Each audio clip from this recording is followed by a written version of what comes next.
Thinking about what bothers me so much about these fucking types of people. I think what it comes down to really is outcome independence. And you may have heard that term before if you at all follow pickup artist circles as I do. The reason that stuff is good is because you can apply it to many other things in life. This is gonna sound crazy. This is gonna sound goofy, but life, okay, the world is a bit like a woman. Life, the world, the outside atmosphere out here, okay, IRL, is emotional, hysterical, flighty, temperamental, borderline abusive. The stuff that they type out in their little blogs there about dealing with women, half the time you can use that to deal with life. Life and women are like an ocean. I'll get lower here. You want me lower? Is it life, women like an ocean, a man like a ship, okay? And women shit testing you, that's the storm. You have to remain steadfast through the storm, okay? Look, I get how that sounds, all right? Listen, guys, you gotta light a vanilla scented candle and get out there and just open yourself, man. Open yourself to the world, man. Just bare your chest and smell the vanilla scented candle. I understand how that sounds, okay? I'm saying it for a reason. I'm not saying it because I have nothing else to say. I'm saying it because it has helped me at times to view things through that lens. Outcome independence is extremely important, and that's like a trendy little chunk of 2 words. What's it mean? It means something deceptively simple. You might see outcome independence and like be like, nah, that can't be it. That's just 2 words and it sounds trendy. That's it. That's like a massive life skill, a massive upgrade to the lens through which you view the world, is not being attached to the way shit goes. It is the only effective mindset. Anything else, anything other than outcome independence is anxiety at best. If you get all bent out of shape about the way something goes, I didn't get what I wanted. Like, what else are you gonna do? If you get fucked up financially, if someone steals from you, if someone does you dirty, if something bad happens to you, that's your life now. You are now living on that timeline. There is no going back. Oh, I wish my parents were different and my living situation sucks right now. And everything sucks and I don't have a job and this didn't happen the way I wanted it to. And she doesn't love me. All that is figment in el imagination. You could write that in a book and make a short story. You could make a Second Life character or a Skyrim character who has the perfect, amazing life that's awesome for you. Whoosh! Once you are on the wrong timeline, you cannot go back. No, not gonna happen. The healthiest, best way to do that, the way to do that that's the most conducive to your happiness and a realistic worldview, is just being detached from the outcome. The story about that guy that fucking wrote poetry and took pictures of himself, that was all true. And he was older, so that would be like me right now, 35-year-old me. He wasn't 35, but I can just imagine like rolling up on some MDE fans.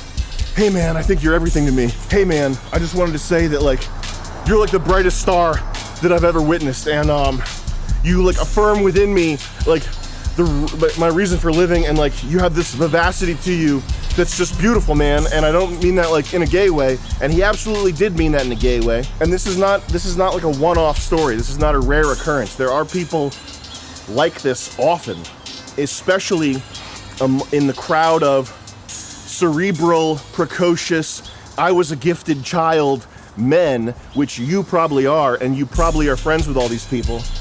I am too. White guys always shoot up schools. White guys are always on antidepressants. White guys are always writing fucking homo love letters. Hey man, you're like you have this like golden aura about you, and I just know that like you're gonna do amazing things. And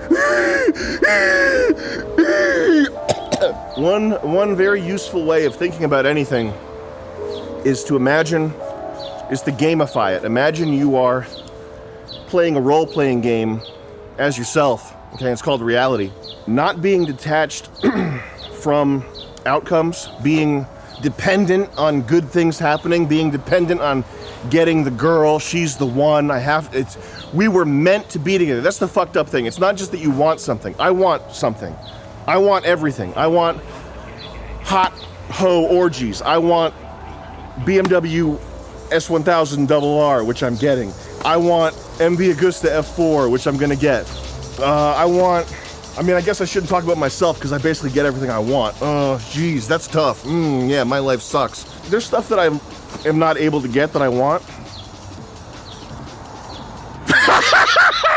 It's not wanting something that's the sick part. The sick part is like needing something in order to feel fulfilled or happy. Because what that suggests is that it's not like, because that's not a real thing. It's not an actual need. It's just a manifestation of mental illness, like neurosis. Like I need this. I need this to be happy. I need her to love me. It was, and here's the sick twist.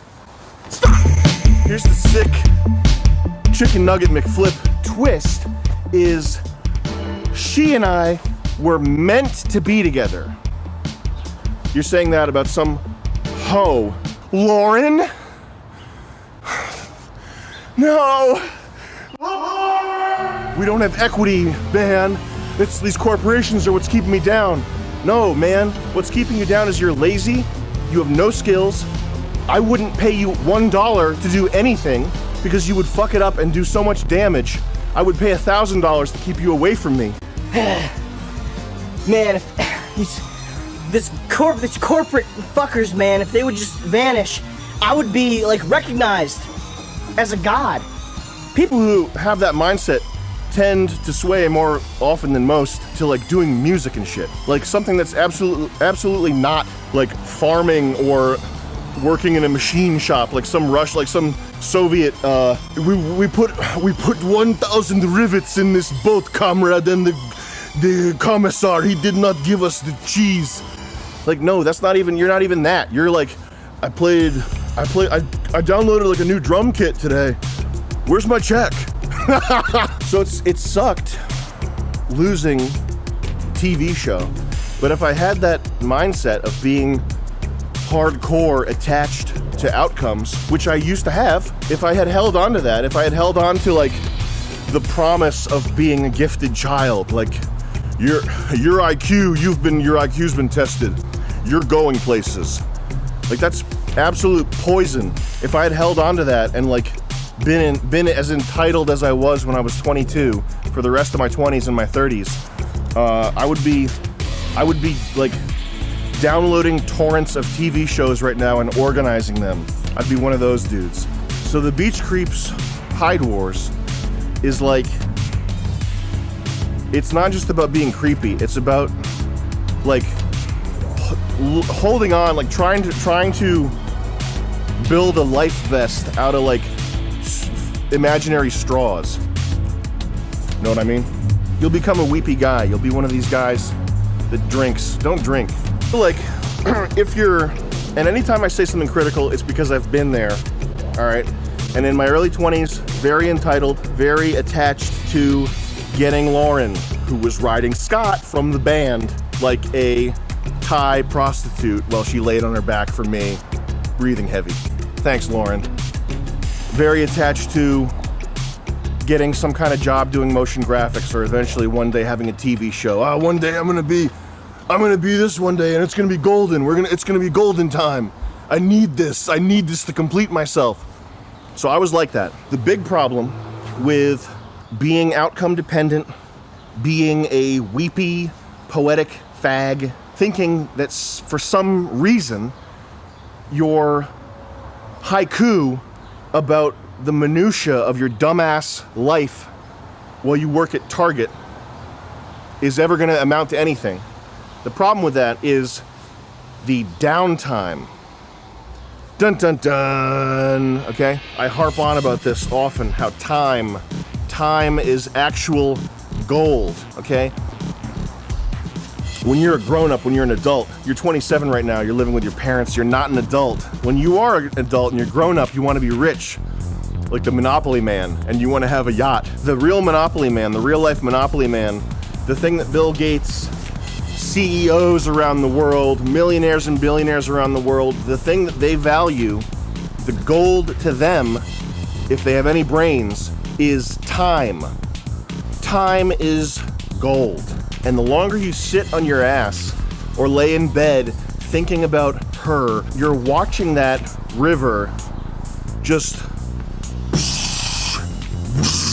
it's going.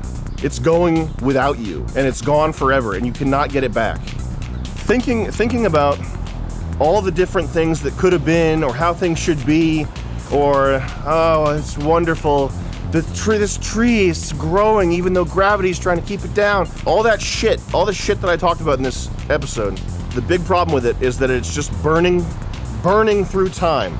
I would rather have someone tell me that they watched the YouTube tutorial on origami or whatever stupid thing interests them than have them tell me that they spent a single second thinking about the love of their life. Fuck you. If you're thinking about the love of your life right now, fuck off with that. There's a lot of guys, a whole gang of guys, a whole gangbang of guys in college, online, fucking everywhere. Anywhere you're gonna find white guys with an IQ over 110, you're gonna find a lot of guys with sugar plum fairies in their head. Anytime someone comes to you with an idea to start a podcast, or a literary club, or a zine, or wants to talk to you about her, or wants to go out drinking, always ask, does this guy have sugar plum fairies in his head? And if the answer is yes, go ride a motorcycle instead, okay? Creating a new world in your mind that's more beautiful and to you more real and more poetic and meaningful than reality, and living there even when your parents are telling you to clean your room, get off your ass, get a job, even when you have like a reasonably hot girlfriend who's nice to you that you could be appreciating. You're living in this other world. There are no CEOs who do that shit. There are no important people who do that shit. That's not a boss move. That's not a baller move. That's not a move anybody who's achieving anything, doing anything cool is doing. Nobody. If someone's doing that, they're on drugs, they're about to fall off, they're fucked up, they're about to ruin their legacy. The people that run the simulation that we're living in, okay, the hyper-intelligent computer engineers who are running the simulation, they look at your thoughts and they see, like, you remember when you played The Sims and you'd make a room with no doors and your sim would go to the bathroom on itself and get all stressed out? That's what the people running the sim right now are thinking when they look at your little poem. I'm not saying you, but the people who do this.